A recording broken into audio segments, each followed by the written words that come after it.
bahwa menulis itu penting, dan untuk bisa menulis yang bagus itu perlu banyak membaca. Ya, upaya meningkatkan literasi masyarakat Indonesia ini terus ditingkatkan. Di zaman sekarang ini rasanya sudah tidak cukup dengan hanya literasi dasar, yaitu kalau kita tahu dulu calistung, baca, tulis, hitung, dan ini harus didukung juga dengan literasi media, kemudian literasi visual, ada juga literasi teknologi, finansial, dan lain-lain. 1. Wawasan kebangsaan dalam pendidikan. Dilansir dari buku Negara Hukum Pancasila tahun 2023 oleh Arfai, menurut Kamus Besar Bahasa Indonesia atau disingkat KBBI, wawasan kebangsaan terdiri dari dua kata, yakni wawasan dan kebangsaan. Wawasan berarti hasil wawasan, tinjauan, pandangan, dan juga berarti konsepsi cara pandang. Sedangkan kebangsaan berarti ciri-ciri yang menandai golongan bangsa, perihal bangsa, atau kesadaran diri sebagai warga suatu negara. 2. Contoh penerapan wawasan kebangsaan. Memiliki pengetahuan dan pemahaman yang menandakan tentang sejarah, budaya, dan nilai-nilai nasional. Mengenal dan menghormati simbol-simbol negara seperti bendera, lagu kebangsaan, dan lambang negara. 3. Pembangunan manusia dan daya saing bangsa. Sumber daya manusia berperan sebagai pelaku kemajuan suatu negara. Maka dari itu, SDM unggul sangatlah diperlukan demi terwujudnya harapan ini.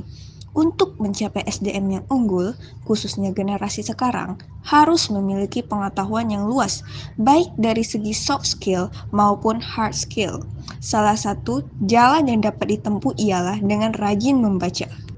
Tingkat minat membaca di Indonesia. Dari Kompas.com, minat membaca buku di Indonesia dinilai masih sangat rendah.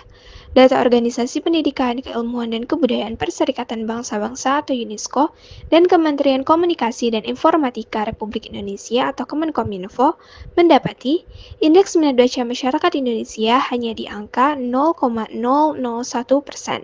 Dengan kata lain, dari 1.000 orang Indonesia, hanya 1 orang yang gemar membaca buku.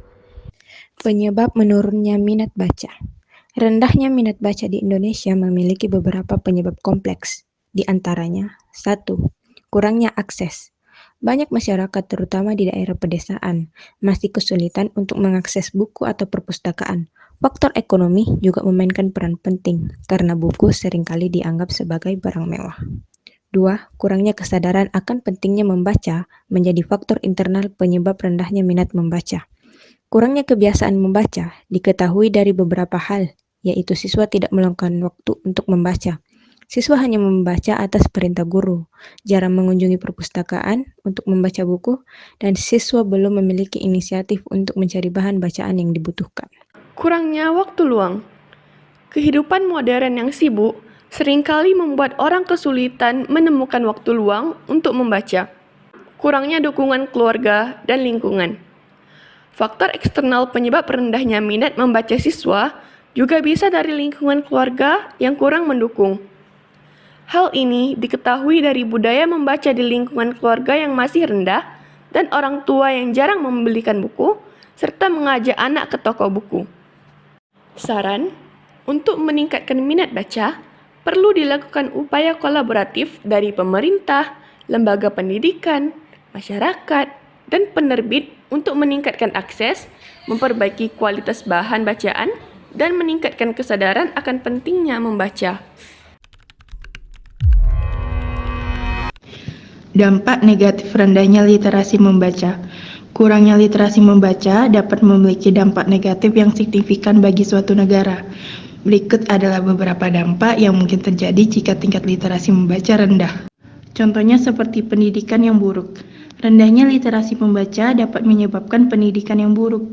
Individu mungkin kesulitan dalam memahami teks dan materi pelajaran, yang berdampak pada penurunan kualitas pendidikan. Mengatasi rendahnya literasi membaca. Contohnya seperti meningkatkan akses bacaan. Jika minat baca di Indonesia tinggi, ini akan sangat membantu dalam meningkatkan daya saing bangsa, yaitu Inovasi dan kemajuan negara. Bacaan dapat memperluas pandangan dunia seseorang. Peningkatan ekonomi. Pendidikan dan pengetahuan yang diperoleh melalui membaca berperan penting dalam pertumbuhan ekonomi.